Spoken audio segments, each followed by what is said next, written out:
السلام علیکم ناظرین، دی اسلامک ہسٹری میں آپ کو خوش آمدید۔ آج ہم آپ کو بتائیں گے وہ کون بدبخت ہے جنہوں نے نبی پاک صلی اللہ علیہ وسلم کی گردن مبارک پر اونٹ کی اوجڑی رکھی تھی۔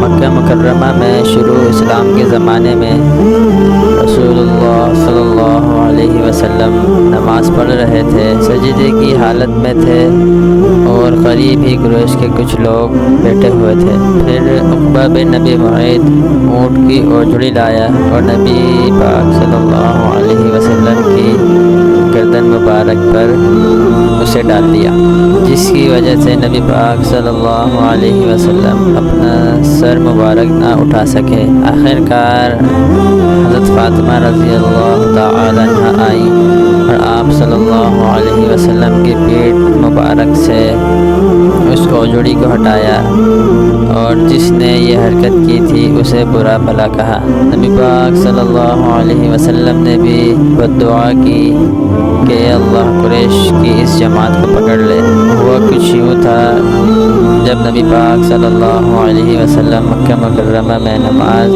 پڑھ رہے تھے تو قریش کے کچھ لوگ تھوڑی ہی دور بیٹھے ہوئے تھے اور ایک دوسرے سے گفت و شنید کر رہے تھے۔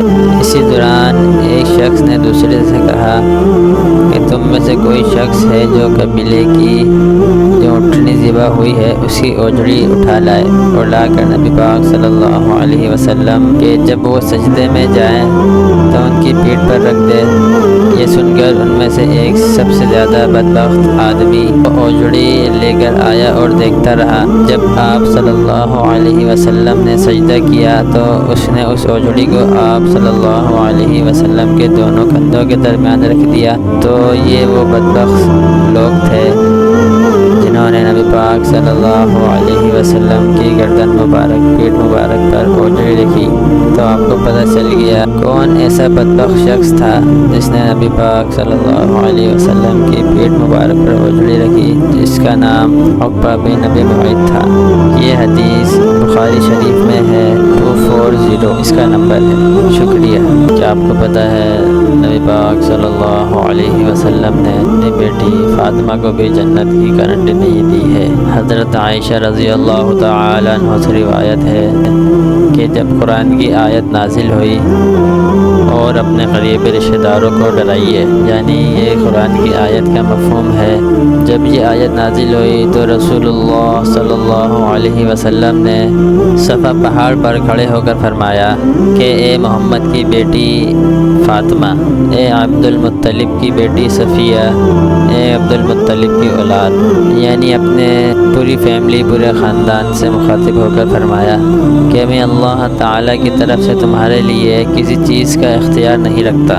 ہاں، میرے مال میں سے جو چاہو مجھ سے مانگ لو، یعنی دنیا میں سے جو چاہو مجھ سے لے لو، اور آخرت میں جنت میں بھی اللہ پاک کے فضل ہوگا تو آپ لوگ جا سکو گے۔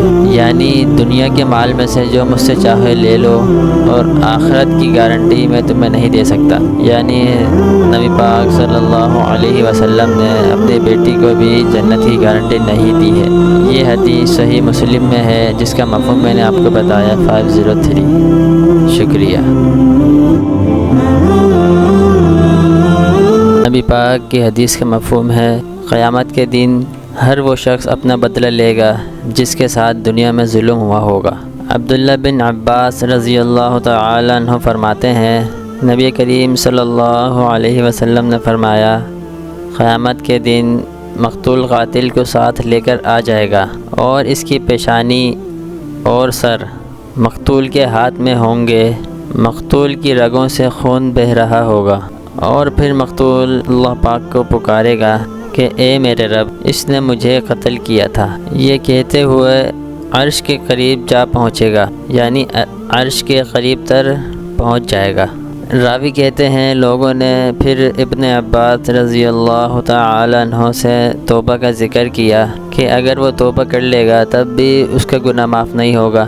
پھر ابن عباس رضی اللہ تعالی عنہ نے قرآن کی آیت تلاوت کی اور فرمایا کہ یہ تلاوت منسوخ نہیں ہوئی ہے یا تبدیل نہیں ہوئی ہے تو پھر اس کی توبہ کیوں قبول ہوئے گی؟ امام ترمذی کہتے ہیں یہ حدیث حسن ہے، یعنی میرے بھائیوں، کسی کو ناحق قتل کرنا حقوق العباد میں یہ سب سے بڑا جرم ہے۔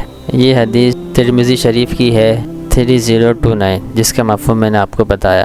شکریہ۔